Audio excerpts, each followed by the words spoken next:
회사를 다니다 보면 이런저런 스트레스에 해소법들을 찾고는 하는데 저에게는 이곳의 속 시원한 스토리들이 해소법 중 하나이네요. 회사 생활에 연차가 쌓여도 직급이 올라도 스트레스를 받는 건 어쩔 수가 없나 봅니다. 특히 저에게는 회사 생활을 하면서 스트레스를 많이 주던 사람이 있었습니다. 이제는 기억이 희미해져서 얼굴도 기억 안 날 정도로 오래된 이야기지만 제가 당했던 괴롭힘과 그 사람과 있었던 사건만큼은 절대로 잊혀지지가 않네요. 우연히 그 옛일이 생각나 저도 사연을 보내보려고 합니다. 저는 남들과는 출생부터 많이 달랐던 사람입니다. 부모를 모르는 고아 출신이죠. 이름과 생년월일만 적혀있는 쪽지와 포대기에 쌓여 작은 박스 안에서 발견된 저는 고아원으로 들어가게 되었어요. 그나마 다행이었던 건 저는 제가 태어난 날을 알 수 있었고 저를 키워주시고 보육해주시던 보육원 선생님들께서 모두 좋으신 분들이었다는 거죠. 원생 한 명 한 명을 자신의 친자식처럼 대해주셨던 원장 선생님과 다른 보육 선생님들 덕분에 저는 행복한 어린 시절의 기억을 가지고 있었어요. 다른 친구들보다 눈치가 빠른 탓인지는 몰라도 이미 학교를 들어가기 전에 저는 제 상황에 대해서 이해를 할 수 있었고 긍정적으로 받아들일 수 있었습니다. 아마 그 모든 것이 마음 저 밑에서부터 진심으로 아이들을 대해주셨던 선생님들 덕분이 아닐까 싶어요. 모난 것 없이 자란 저는 학교를 들어가서도 많은 차별과 놀림을 받았지만 대부분의 것들을 무시하고 긍정적으로 받아들이면서 밝게 생활하게 되었습니다. 그리고 무엇보다 학업에 충실하게 임했어요. 혹여나 학업에 충실하지 않으면 고아라는 편견으로 남들에게 손가락질을 받을 것 같아 더욱더 충실했던 것 같습니다. 그리고 언젠가는 누구의 도움 없이 해야 할 홀로서기를 위해서 학업에 충실해야 했죠. 우수한 성적으로 대학을 입학하게 된 저는 제 상황 때문인지 봉사활동에 관심이 많았고 제가 나왔던 보육원 말고도 여러 봉사활동을 다니면서 바쁜 대학 생활을 보내게 되었습니다. 그리고 대학 졸업과 동시에 대기업에 입사할 수 있었어요. 일부러 준비한 것은 아니지만 제 수많은 봉사활동 기록이 도움이 되었던 것 같습니다. 평범한 사회 구성원이 되었다는 안도감도 잠시, 빡빡한 생활과 회사에 따라가기만 해야 하는 업무에 지겨움을 느끼게 되었어요.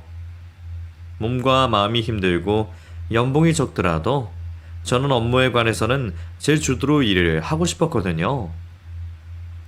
저는 긴 고민 끝에 결국 회사를 퇴사하게 되었습니다.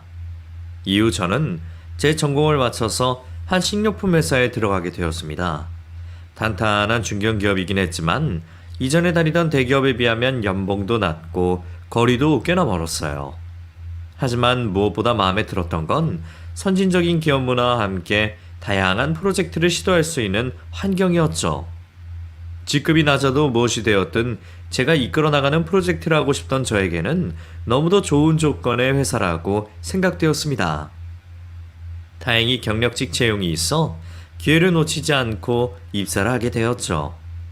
많은 기대를 품고 근무를 하게 된 전날, 저는 이 이야기의 주인공인 한 사람을 만나게 됩니다. 바로 저희 부서의 부장님이신 허기창 부장님이었어요.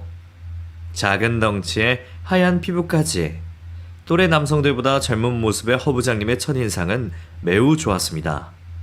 그런데 그런 인상과 달리 까칠한 성격으로 저를 무척이나 경계하는 모습을 보였어요. 동료들과 인사를 마치고 과장님께 회의실에서 업무에 관해서 설명을 받게 되었는데 굳이 부장님께서 따라 들어오시더군요. 그때까지는 단순히 새로 들어온 부하 직원에 대한 관심으로 생각했습니다. 그런데 아니더군요. 그래도 바로 이해하는 것 같아서 다행이네. 좋은 대학의 전공 분야이기도 하고 대기업 출신이라서 그런가? 최대리 때문에 앞으로 내가 좀 편해지겠어. 과찬이십니다. 지도가 계속 필요할 텐데요. 이 부장, 아무리 첫날이라고 해도 굳이 칭찬할 필요 있어? 요즘 사람들 예상한 칭찬을 고지고대로 받아들인다니까. 지금 저 정도의 신입도 하겠구만. 오히려 내가 보기에는 영 수상한데. 진짜 대학이랑 그 회사 나온 거 맞아? 이 자식 기입한 거 아니야? 허 부장님 장난이 너무 심하세요.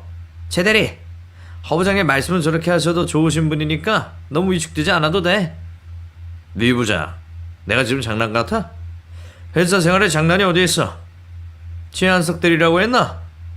어쨌든 내가 계속 지켜볼 테니 긴장하고 있고, 어찌되었든 그만두기 전까지는 회사 생활 잘 해봅시다. 회사 첫날 실수를 하거나 밉보일 행동도 하지 않았기에 단순히 까칠한 상사로 생각했습니다. 제 일만 잘한다면 부딪힘 없이 잘 지낼 수 있을 거라 생각했죠. 그런데 제 착각이었는지 허 부장님은 유독 저만 가지고 까칠하게 굴었죠. 최대리, 좀 와봐. 이거 보고서 양식이 왜 있다고야? 네?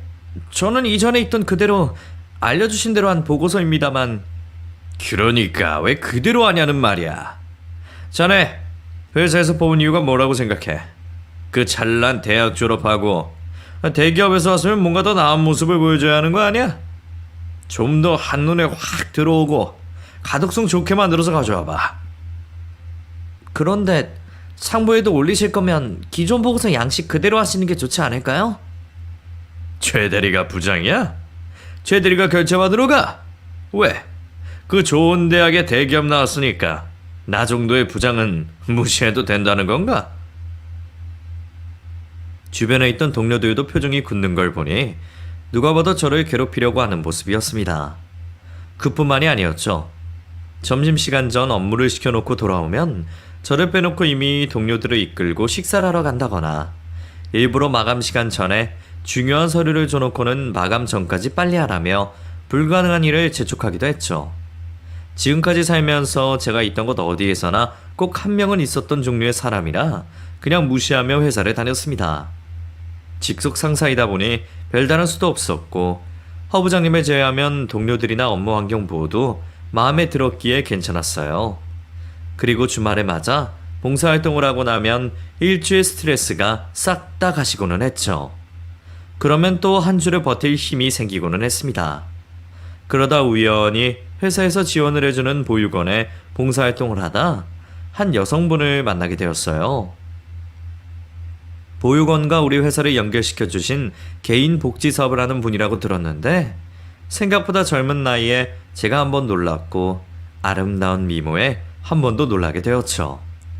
봉사활동을 많이 해서 익숙한 저를 보고는 그 여성분도 호기심이 생겼나 봅니다. 처음 뵌 분인데 봉사활동 하시는 게 익숙해 보이시네요? 대학 다닐 때부터 여러 봉사활동 많이 다녀서요. 특히 보육원 같은 곳은 저에게도 특별한 의미가 있는 곳이기도 해서 내부를 잘 알고 아이들 원하는 것도 잘 알아요. 아, 그러셨구나. 저 김가은이라고 해요. 원래는 복지소에서 근무하다가 너무 일하는 게 제한적인 것 같아서 그만두고 제가 기업과 보육원을 연결시키는 일을 하고 있어요. 좋은 일 하시네요. 저는 최한석이라고 합니다. 근데 저랑 비슷하시네요? 저도 그러한 이유로 저번 회사에서 나와서 이곳에 들어오게 되었는데. 그래요? 그럼 우리 친구예요. 가지고 있는 생각도 비슷하고 서로 봉사활동도 중요시하고 나이도 우리 엇비슷해 보이는데? 한석 씨 정도의 나이에 봉사활동 관심 있는 사람도 드문데 우리 친구로 지내면서 친하게 지내요? 우리는 서로에게 이끌리듯 대화를 나누게 되었고 친구로 서로를 알아가기 시작했습니다. 가은이가 이야기했던 것처럼 우리에게는 많은 공통점이 있었고 그 부분에 서로에게 호감을 가졌던 우리는 얼마 지나지 않아 연인 사이가 되었죠. 가은이는 제가 이전부터 생각하던 꿈에 그리던 이상형이었어요. 예쁜 얼굴은 물론이고 다른 사람을 먼저 생각하는 따뜻한 마음까지 말이죠. 그 이유에서 그런지 너는 제 배경에 대해서 먼저 밝히게 되었습니다. 가은이라면 제 상황을 편견 없이 오로지 저에 대한 모습으로만 판단해 줄 거라 확신이 들었거든요. 내가 할 말이 있는데 우리 관계가 더 깊어지기 전에 말해야 할 것 같아서. 사실 나 고아원 출신이야. 아직까지 부모님과는 연락이 되지 않고 연인 관계 이런 것들도 중요할 것 같아서 미리 말하는 거야. 그래서 봉사활동에 더 열정적으로 참여했구나? 근데 내가 그런 거 정도 이해 못할 것 같이 느껴졌어? 그런 거 말하는데 왜 부담을 가지고 그래? 그렇게 따지면 나는 엄청난 늦둥인데 그건 괜찮겠어? 사람 사는데 다 각자의 사연이 있는 거지. 나 그런 것들 아무 상관없으니 우리 다른 거 신경 쓰지 말고 예쁘게 연애하자. 고맙게도 가은이는 저를 이해해 주었고 저 또한 제 출신에 대한 걱정 없이 마음 편히 연애를 즐기게 되었습니다. 그렇게 즐거운 연애를 즐기다 보니 제 입으로 말하지 않아도 주위 사람들이 먼저 눈치를 채더군요. 근데 최 대리님 연애하시죠? 네? 아, 네. 좀 됐습니다. 어쩐지 확실히 사랑하는 사람 얼굴이다 했어요. 그리고 뭔가 모르게 처음 오셨을 때랑 많이 달라졌어요. 세련되어졌다고 해야 하나? 여자친구가 엄마처럼 이것저것 많이 챙겨주네요. 그래서 그런가 봐요. 좋으시겠다. 하지만 그런 저를 보고 유달리 더 싫어하는 한 사람이 있었습니다. 허 부장님이었죠. 회사에 일하러 온 사람들이 이제 막 20살 된 학생들 마냥 연애 얘기하니까 좋아요? 요즘 젊은 사람들은 정신머리가 없나? 공과 사를 구별을 못해? 특히 최 대리, 언제 헤어질지도 모르는 사이 가지고 유난 턴다고 생각 안 해? 그리고 이야기 나온 김에 말하자면 내가 만약 딸이 있다고 해도 최 대리 같은 사람에게는 시집 안 보낼 것 같은데. 네? 그게 무슨 뜻입니까? 느끼는 그대로 말하는 거야. 솔직히 좋은 대학 대기업 나왔으면 뭐해? 그것 빼고는 평범한 사람만도 못하잖아. 특히 배경이 결혼은 누가 사람 보고 하나? 아니, 사람을 보더라도 배경이 중요하지. 어차피 나중 되면 현실적인 이유로 헤어지게 될 거. 김치국 마시지 말고 조용히 마트 업무나 열심히 해요. 그 말을 하고는 탕실로 가는 허 부장님을 멈춰 세우려고 했습니다. 제가 고아인 것을 가지고 비꼬는 듯한 말에 저도 울컥했기 때문이죠. 그때 주위에 있던 동료들이 말리더군요. 아니 정말 최 대리님 참으세요. 가셔서 뭘 어쩌시려고 그래요. 사과라도 들어야 하지 않겠어요?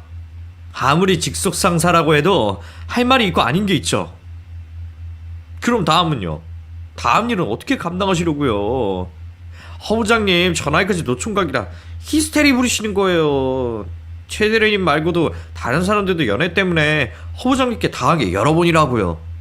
그 유명한 노총각 히스테리니까 무시하고 이번엔 참으세요.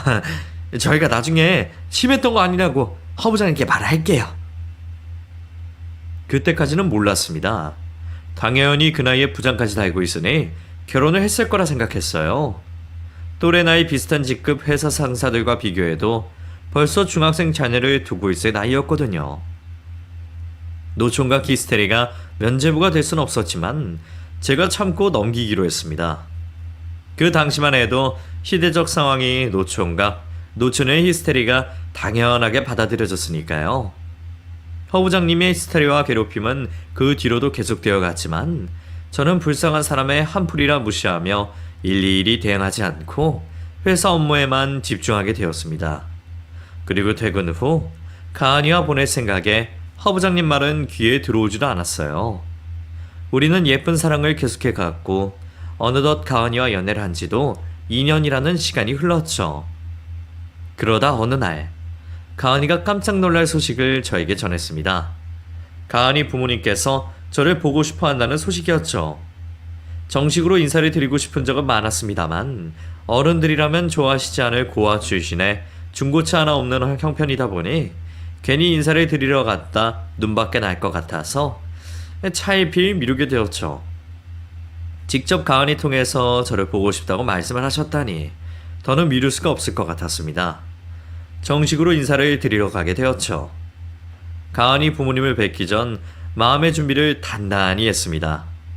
가은이 부모님께서 어떤 편견을 가지고 보시든 위축되지 말고 제가 가은이를 사랑하는 진실된 모습 그대로 보여주기로 마음먹었고 어떤 어려움이 있어도 가은이를 포기하지 말자는 다짐이었죠. 푸근한 인상으로 저를 반갑게 맞아주신 가은이 부모님께서는 입이 떡 벌어질 만큼 진수성찬을 차려주셨어요. 최대한 예의를 차리며 식사를 하려고 했는데도 너무나도 맛있는 상차림에 밥을 2공기나 비우게 되었죠. 정신이 팔려 먹을 땐 몰랐는데 첫 인사를 드리러 온 날 너무 개걸스러운 모습을 보인 게 아닌가 싶어 실수를 했다 싶었습니다. 그래도 다행히 그런 저를 보시고도 강한이 부모님께서는 좋게 말씀을 해주시더군요. 요즘 남자들도 깨작깨작 먹는 사람들이 많던데 남자답게 먹는 모습이 보기 좋네. 그리고 맛있다는 밥을 2그릇이나 먹었으니 차림보람도 있고. 죄송합니다. 너무 맛있어서 먹다 보니 제가 실례를 한 것 같아 죄송합니다. 실례는 무슨. 우린 정말 잘 먹어줘서 너무 고마운데. 그리고 집밥이 얼마나 그립겠어. 어? 오히려 집밥 먹는 것처럼 편히 먹어줘서 내가 더 고마웠네. 실은 가은이가 자네 만나기 전에 귀띔을 해줘서 대충은 자네 사정을 알고 있네.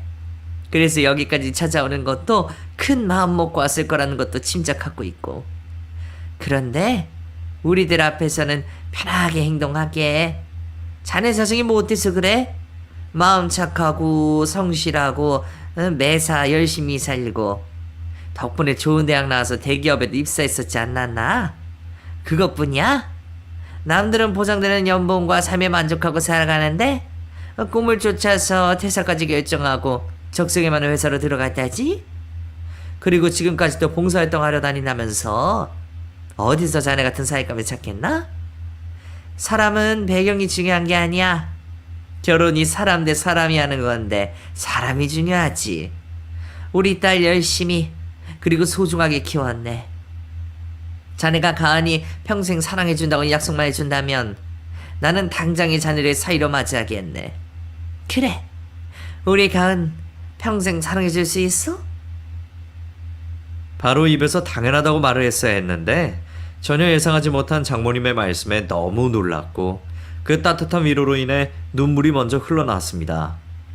지금까지 세상을 살며 받았던 무시와 조롱들이 단번에 녹아내리듯 사라지는 것 같았어요. 이루 말할 수 없을 만큼의 큰 감동으로 인해 한참을 울고 있는 제 손을 장모님과 장인어른께서는 따뜻하게 잡아주셨습니다.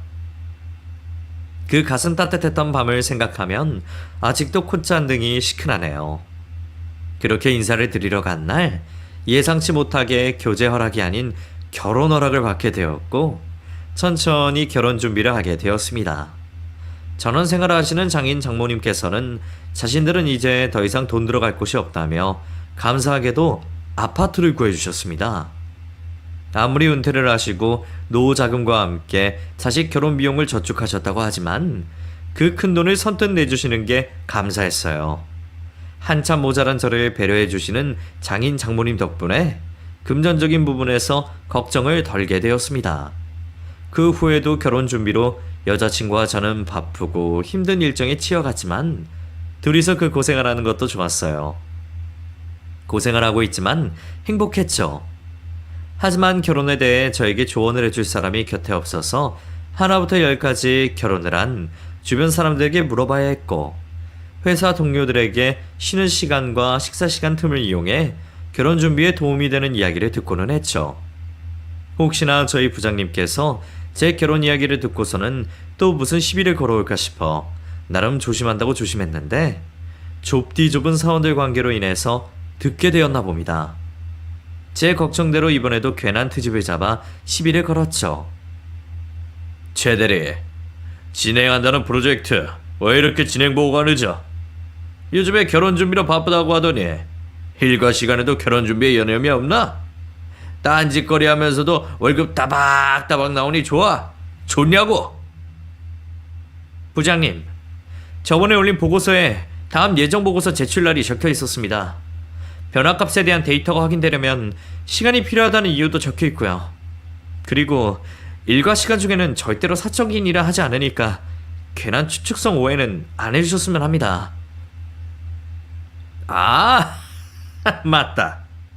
우리 잘난 최대리였지? 내가 잘못했네. 잘못했어. 그럼 우리 일과 시간에는 일만 열심히 하는 최대리님 자리로 돌아가셔서 열심히 일해주세요.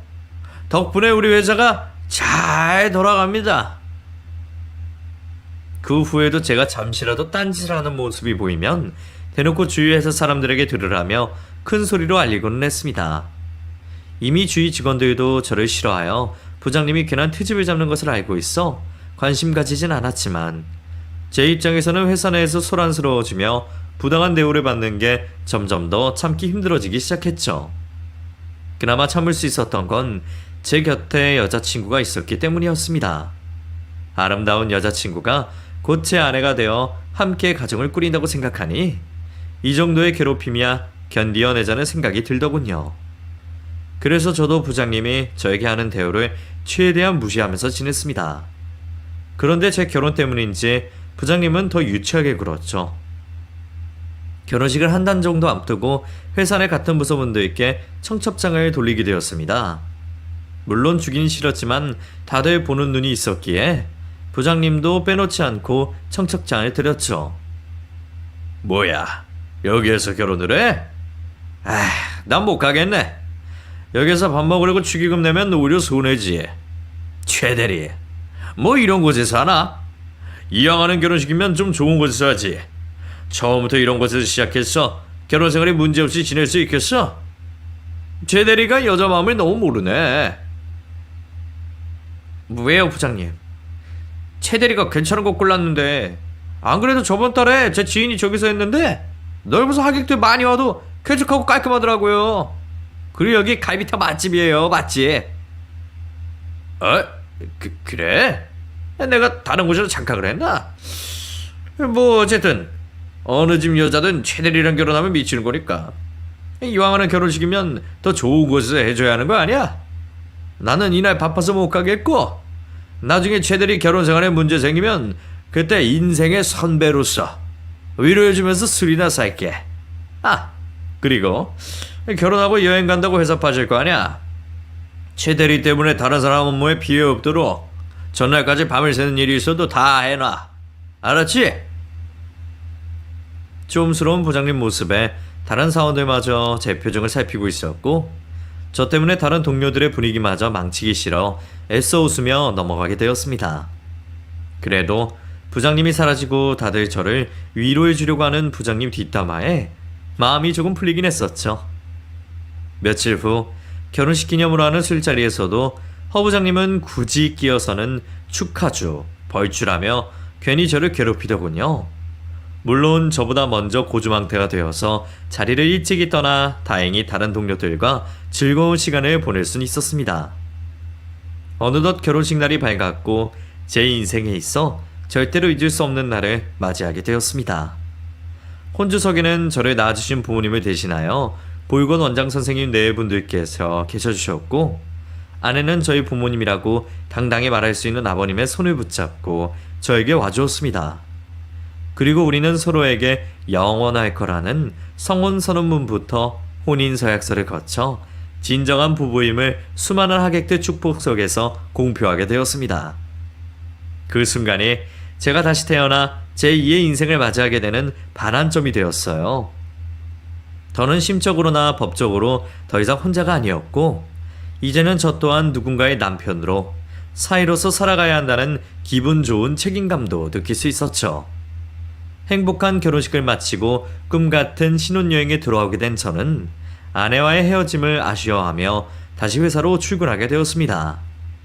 너무 긴 행복에 빠져 있어서 그랬는지 몰라도 불쾌한 그 존재를 깜빡하고 있었어요. 바로 부장님이었죠. 제가 신혼여행을 마치고 회사로 돌아오자 마치 먹잇감을 기다렸다는 듯이 소름 돋게 웃으며 저를 반기더군요. 저뿐만이 아니라 주변 동료들 모두 그 모습에 놀라긴 마찬가지였습니다. 제가 없는 동안 부장님이 힘없이 지냈다는 말을 듣자 또 꽤나 귀찮아지겠다 싶더군요. 아니나 다를까 점심시간이 되자마자 곧장 비아냥거리기 시작했습니다. 최 대리는 웬 밥을 그렇게 깨작깨작 먹나? 왜? 벌써 결혼 생활이 생각처럼 쉽지가 않아? 정말 이러다 금방 내가 말한 것처럼 결혼 생활에 문제 생기는 거 아니야? 치답지 않는 소린 기본이었고 일부러 퇴근 시간만 기다리고 있는 저를 야근을 시키며 골탕 먹이기도 했습니다. 자, 그럼 모두들 퇴근하자고. 아, 최대리. 내가 달라고 한 서류 왜 아직도 안 주나? 네? 오늘 저한테 어떠한 서류도 주신 적이 없습니다. 아, 맞다. 내가 깜빡했네. 이거 내일 회의 시간 전까지 해야 하는 서류인데 어쩔 수가 없겠는데. 최대리가 좀 늦게 퇴근하더라도 이거 마무리해서 내 책상에 올려놔줘. 아이, 이거 참 미안하게 됐네. 그럼 부탁 좀 할게. 자, 나머지 분들은 모두 퇴근합시다. 부하 직원인 제가 업무를 가지고 뭐라고 할 수 없었습니다. 그저 까라면 까야 했고 야근하라면 해야 했죠. 그 뒤에도 회사 생활을 하면서 다 큰 성인이 이 정도로 유치하나 싶을 정도로 저를 두고 별별 시비를 걸었습니다. 그러다 보니 퇴근을 하고 아내와 있는 시간에는 대부분 부장님의 험담을 하게 되었죠. 굳이 제가 말을 하지 않으려고 해도 아내가 먼저 오늘은 무슨 일이 있었냐며 꼭 물어보더군요. 뭐야? 당신은 오늘은 일찍 왔네? 오늘은 뭘로 괴롭혔길래 일찍 보내준 거야? 아, 오늘은 내가 안 해도 될걸. 하루 종일 시켜서 기분이 좋았나 봐. 협력사 제품들 옮겨야 한다고 나 혼자 데려가더라고. 근데 나 혼자 감당할 수 있는 양이 아니야. 다른 직원들 좀 부르자니까 다들 바쁠 거라고 거짓말 하더니 자기는 업무 미팅 있다면서 획하니 가버린 거 있지. 그걸 다 옮겨놨더니 이미 다른 팀에서 옮겨놔서 필요가 없다고 하더라. 내가 땀에 홀딱 젖은 거 보는 게 좋았나 봐. 정말? 뭘 도대체 어떻게 해야 해? 내가 선물이라도 챙겨서 찾아갈까? 왜 당신만 가지고 난리야 난리는. 됐어. 근데 허 부장 내일부터 회사 못 나올 수도 있어. 어? 왜? 나한테 일 끝났고 수고했다고 음료수 주더라고. 알잖아, 사람 변하면 잘못되는 거. 진짜 나는 진짜인데 그런 사람을 놀리고 있어. 하루 종일 고생을 하고 와도 제 걱정을 해주면서 옆에서 참새처럼 지저귀는 아내가 있어 모든 화가 풀리고는 했습니다. 회사 내에서 허 부장님 때문에 생기는 화나는 순간도 오직 퇴근 후 아내를 만나는 시간을 기다리면서 참을 수가 있었어요. 그렇게 평범한 생활을 이어가고 있던 중 한 사건이 발생하게 되었습니다. 사건 당일은 저희 회사의 창립 기념일이었어요. 그 년도는 특별히 창립 기념일을 맞아 방문을 원하는 직원 가족들은 자유롭게 회사 내로 들어올 수 있었고 가족들과 같이 식사를 할 수 있는 자리도 마련되어 있었죠. 저녁에는 간단한 파티 음식과 함께 주류들도 제공이 되었고요. 저 역시 아내를 불러 제가 일하는 곳을 구경시켜주고 싶었지만 부장님이라는 존재가 마음에 걸려서 말을 하지 않았습니다. 적당히 동료들과 즐기다 퇴근을 할 생각이었어요. 그래서 부장님의 눈을 피해서 다른 동료들과 어울리고 있었죠. 한참을 동료들과 대화를 나누며 즐기고 있는데 제 눈에 부장님이 들어왔습니다. 저에게 볼 일이 있는지 씩씩대면서 말이죠. 왠지 제 예감으로는 전 직원들 가족들이 모여 있으니 외로움이 더해져서 그로 인한 화풀이를 저에게 하러 오는 듯 보였습니다. 최대리, 자네 지금 여기서 뭐하고 있나? 이렇게 세상 늘어지게 웃고 마시고 즐길 시간이 있어? 오늘 업무 시간은 오전에 다 끝난 걸로 알고 있는데요. 무슨 일 때문에 그러시죠? 이거 봐. 맨날 노는 것만 좋아해서는 자기 업무는 소홀히 하고. 자네, 김대리 대신해서 작성해야 하는 보고서는 언제 낼 건가? 내가 자네 보고서 받으려고 눈 빠지게 기다려야겠어? 제발 좀 매사 회사 편하게 다니려고 하지 말고 일 좀 하려고 해, 일. 도대체 무슨 말씀이십니까? 김대리에게 인수인계 받을 때는 분명 다음 주 수요일까지 하면 되는 거라고 들었습니다. 직접 부장님께서 작성기한 적어놓으신 쪽지도 같이 인수인계했고요. 아무런 말씀 없으시다가 지금 와서 왜 이러십니까? 그건 다른 업무가 많을 때 이야기고 지금은 이렇게 놀 시간에 보고서 작성을 해야 할 거 아니야? 회사원이 회사에 많이 쳐내는 게 일이지 이렇게 놀고 마시고 즐기는 게 일이야? 이것도 업무짓이니까 괜히 항명하지 말고 올라가서 일이나 해. 그리고 자네 점점 말대꾸하는 횟수가 증가하는데 여기 회사야. 나는 자네 상사고 결혼하고 나서부터 자네가 변한 것 같은데 자네가 결혼을 한 거지 나보다 위로 승진한 게 아니라고. 더는 좌시하지 않을 거니까 정신 똑바로 차려. 알았어? 부장 때문에 제 아내도 회사로 부르지 못했는데 말도 안 되는 트집을 잡고 시비를 거는 모습에 정말 참기가 힘들더라고요. 회사 내에서 정한 오전 일과로 인해서 퇴근한 직원들도 있었기에 저도 정당하게 업무 연장은 할 수 없다며 말을 하게 되었습니다. 못하겠습니다. 내일 야근을 하든 조기 출근을 하든 내일부터는 부장님 말씀처럼 회사 직원으로서 일을 열심히 하겠지만 오늘 업무 시간이 끝난 만큼 부장님 말씀이 부당하게 느껴집니다. 부장님께서도 오늘 같은 날에 즐기시던지 아니면 필요하신 보고서 직접 작성하시기 바랍니다. 뭐? 자네 지금 상사의 명령을 거부하는 거야?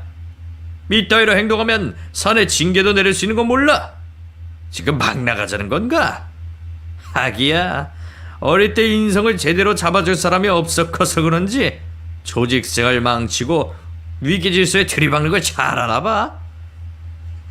제가 고아임을 빗대어 왜곡하는 그 이야기를 듣는 순간 저도 모르게 주먹이 꽉 쥐어지더군요. 어쭈? 왜? 사람이라도 치려고? 아우 나이도 어린 것이 얻어 터지려고 작정을 했나?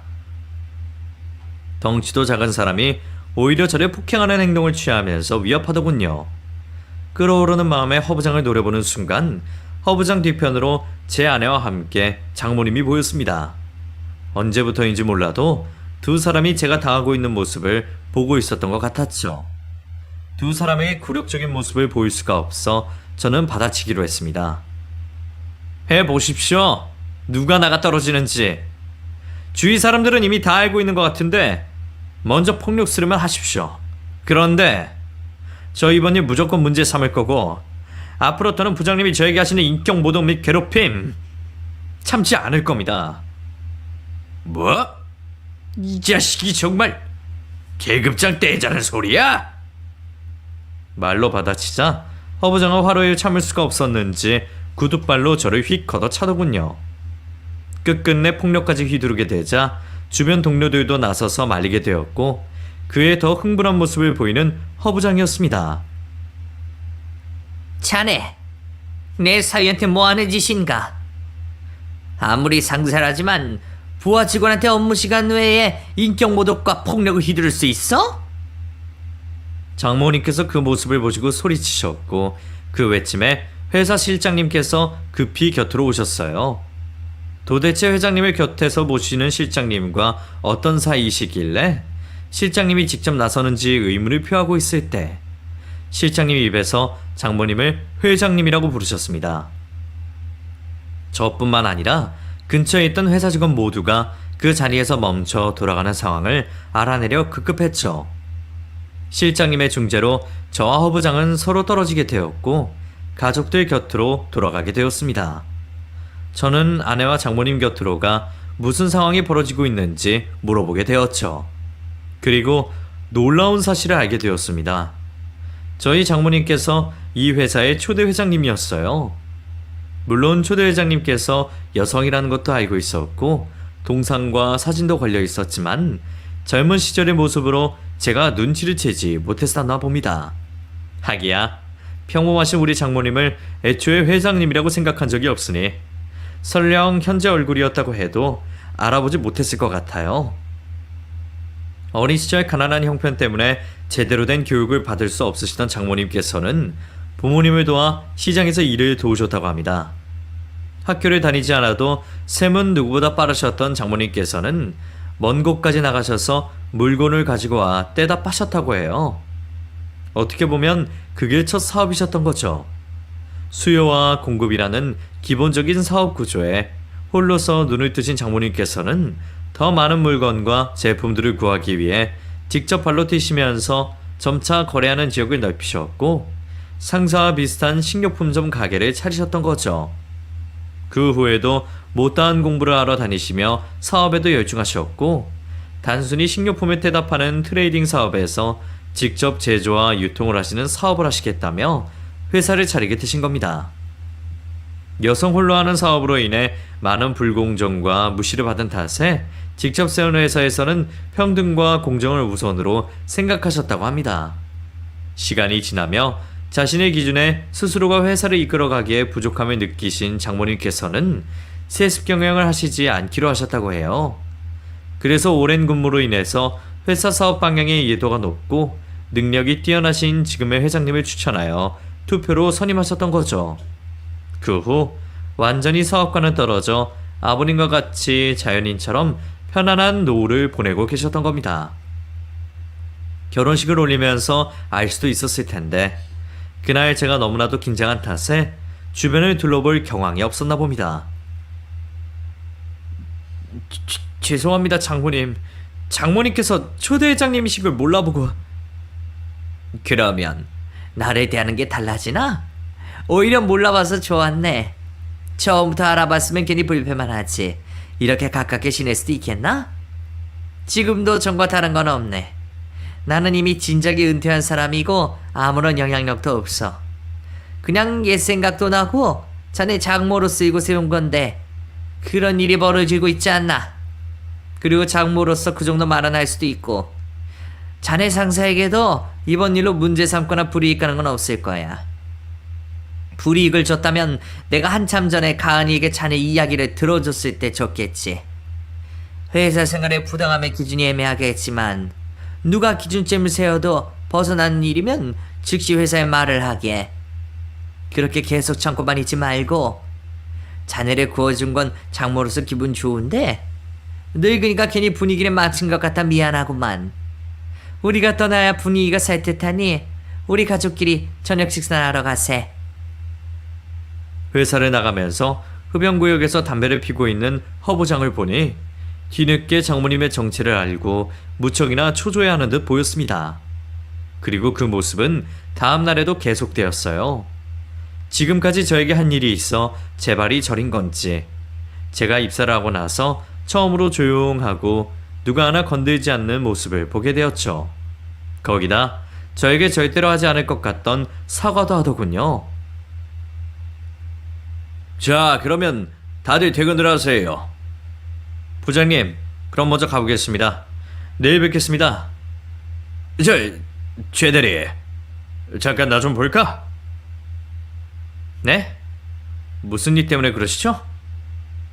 무슨 일은 전에 있었던 일은 내가 미안하네. 내가 원래는 그러지 않았는데 이 나이 먹을 때까지 홀로 살고 삶에 재미가 없어서 그런지 심부만 고약해졌네. 또 자리가 자리다 보니 옳은 말 해주는 사람도 없고 그래서 내가 도를 지나쳤어.